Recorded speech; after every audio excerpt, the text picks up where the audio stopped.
আসসালামু আলাইকুম প্রিয় প্রবাসী ভাইয়েরা, আপনারা সবাই কেমন আছেন? আশা করি সকলেই ভালো আছেন। আসলে দেখেন, রাখে আল্লাহ মারে কে, মারে আল্লাহ রাখে কে, একটা কথাই কিন্তু আছে। বাংলাদেশে ঘূর্ণিঝড়ের জন্য সাধারণ প্রবাসীদের ফ্লাইট কিন্তু অনেক ফ্লাইটই ক্যান্সেল করেছে, ডিলে করে দিয়েছে। আপনারা জানেন 27 তারিখে ফ্লাইট 28 তারিখ দিয়েছে, 28 তারিখেটা 30 তারিখে দিয়েছে, এরকমটাই হয়েছে। সেখানে কোনো না কোনোভাবে প্রত্যেকটা কর্মী পরবর্তীতে মালয়েশিয়াতে ফ্লাইটে এসেছে এয়ারপোর্টে, কিন্তু এয়ারপোর্টে এসে কি এরকম ঘটলো যেখানে পাও রাখার জায়গা ছিল না এক একটা কর্মীর। আমি ভিডিওর স্ক্রিনের মধ্যে একটা স্ক্রিন রেকর্ড দিয়ে দিচ্ছি। আজকে জামাতান ইমিগ্রেশনের ওয়েবসাইটে সরাসরি বিজ্ঞপ্তি দেওয়া হয়েছে মাত্র 34 মিনিটের সম্ভবত আগে। তো এখন বিষয়টা হচ্ছে, দেখেন এই সকল কর্মীরা আজকে 31শে মে রাত 12টা পর্যন্ত ইমিগ্রেশনের থেকে প্রত্যেকটা কর্মী আপনার চপ বা ফিঙ্গারপ্রিন্ট বলেন যাই বলেন সেটা দিয়ে বের হতে হবে। মালয়েশিয়ার গভর্নমেন্টের ল অনুযায়ী 31শে মে 2024 লাস্ট মালয়েশিয়াতে কলিং ভিসা প্রবেশ করার ডেট। এখন লক্ষ লক্ষ হাজার হাজার কর্মী এখনো ফ্লাইটে অন দা ওয়েতে আছে, এয়ারপোর্টে ইনস্ট্যান্ট বসে আছে, এখনো তাদের নিয়োগকর্তা নিতে আসে নাই। বাংলাদেশে 2 থেকে 3 দিন ঢিলে হওয়ার জন্য আজকে ভিডিওটা যাদের আত্মীয় স্বজন বা যারা মালয়েশিয়ার কলিং ভিসাতে লোক আনতেছেন, দালালি করতেছেন, ফৈলামি করতেছেন, কোটটাই পরে পিছনে ব্যাকগ্রাউন্ড মনে করেন পুরো অফিসিয়ালি এজেন্সি, এদেশে আপনার আইসিধারী, ভিডিও শেষে ফোন নাম্বার দিয়ে দেওয়া হয়, অনেকে দেখবেন যোগাযোগ করুন ফ্রিতে। পরবর্তীতে বিভিন্ন ধরনের অ্যালোপ্যাথি ওষুধ বিক্রি হয়। যাই হোক, ওইদিকে আমরা না যাই। তো দালালি ফৈলামি শেষ হচ্ছে আজকে রাত্রে 12টার পরে, লেনদেন হয়তো রবিবার পর্যন্ত অনেকে করবেন যারা ডিউ রাখছে। এখন নিয়োগকর্তারা ওই 27-28 তারিখে তার যাত্রী আসবে বলেই কিন্তু সে একটা টাইম নিয়েছিল। প্রবাসী বিশেষ করে মালয়েশিয়াতে প্রত্যেকটা নিয়োগকর্তা যেটা টাইম শিডিউলের মধ্যে চলে। তো আজকে মালয়েশিয়া জামাতান ইমিগ্রেশন কি বলেছে, এখানে সরাসরি বলা হয়েছে মালয়েশিয়া জামাতান ইমিগ্রেশন প্রচুর কর্মীর সম্ভাবনা দেখে ইমিগ্রেশন হিমশিম খাচ্ছে। এখন মালয়েশিয়ার গভর্নমেন্টের ল অনুযায়ী এবং মালয়েশিয়ার ইমিগ্রেশন প্রধান রসলিন জোসো স্যারের বক্তব্যের মধ্যে ছিল মালয়েশিয়া গভর্নমেন্টের ল 31শে মে 2024 মধ্যে এই সকল কর্মীদেরকে প্রবেশ করাতে হবে, যার জন্য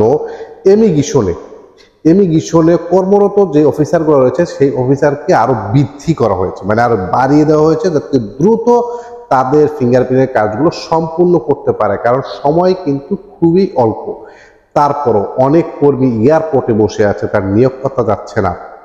এই যে ফৈরামিগুলো আপনারা করছেন, কর্মীদেরকে কোনো না কোনোভাবে পাঠিয়ে দিয়েছেন, এখন নিয়োগকর্তা রিসিভ করতে আসছে না, ওই সকল কর্মীদের অবস্থাটা কি হবে? হাজার হাজার কর্মী বাংলাদেশে ফেরত যাবো, আমরা পরবর্তীতে দেখতে পাবো, অবশ্যই সেইটা আপনাদের সামনে দাঁড় করাবো। আজকে যেহেতু কলিং ভিসা বন্ধ হয়ে যাচ্ছে, এখনো কিছু দুর্লভ লোক আছেন ওই যে ভিডিও শেষে ফোন নাম্বার দেয়, সেই ফোন নাম্বারও যোগাযোগ করে আপনারা অনেক কাম পাকাইয়া লাইবেন, এটির মধ্যে যাই না ভাই, পুরা বিপদে পড়ে যাইবেন। বর্তমানে মালয়েশিয়াতে কলিং ভিসা বন্ধ হয়ে গেছে, বৈধকরণ বন্ধ হয়ে গেছে, ওই যে কি যেন বলে যে পাসপোর্ট নিয়ে এবং সিআইডিবি নিয়ে আরো বিভিন্ন ধরনের কাজকাম নিয়ে, সেটা অবশ্যই নিয়োগকর্তাদের সাথে আলাপ আলোচনা করবেন, কোনো ফৈরাদের সাথে যোগাযোগ করেন না। ওই যে এক্সপার্ট কোয়ালালামপুর এসডিএনবি পাসপোর্ট নিয়ে অনেকেই রিপোর্ট করেছেন 1000 রিঙ্গিত চাচ্ছে পাসপোর্ট তৈরি করার জন্য। আবার অনেকে বলতেছে এই নাম্বারে যোগাযোগ করুন, আপনাদের সকল তথ্য দিবে। সকল তথ্য দিতে গিয়ে দেখা যাচ্ছে সে বিভিন্ন ধরনের ট্যাবলেট বেছে, বিভিন্ন ধরনের তেল মালিশ করার তেল বেছে, আরেক ঝামেলা।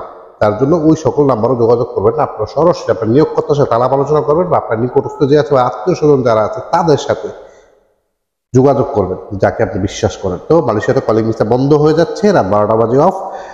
আজকে এখন পর্যন্ত ইমিগ্রেশনের এই তথ্যগুলো আমরা পেয়েছি, কালকে ইনশাল্লাহ জানা যাবে কতজন কর্মী ইমিগ্রেশন রয়ে গিয়েছে বা তাদের জন্য কোনো ব্যবস্থা করবে কিনা, বা বাংলাদেশের এজেন্সি ফৈরা দালাল যারা আছে এই দেশে কোটটাই পরে বসে রয়েছে, পরবর্তীতে দেখা যায় তারা একটা ডিক্লারেশন দিবে বা ক্ষতিপূরণ দেবে। ভাই যারা না যেতে পারছেন মালয়েশিয়াতে, এরপরে বসে আছেন, সোজা কথা, কোনো কথা নেই, মামলা কেস টেস কিচ্ছু হবে না।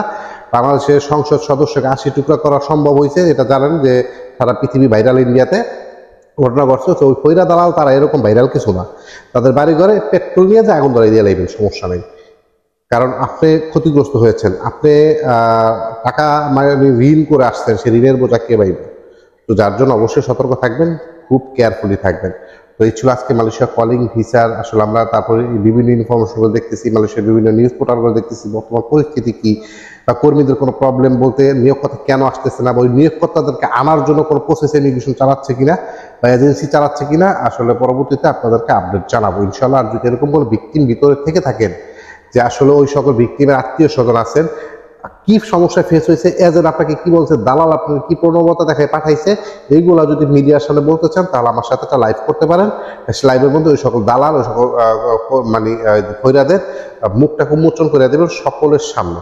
তো এই ছিল আজকের ভিডিও। সকলে ভালো থাকবেন, নিরাপদে থাকবেন। দেখা হবে নেক্সট কোনো ভিডিওতে। আসসালামু আলাইকুম।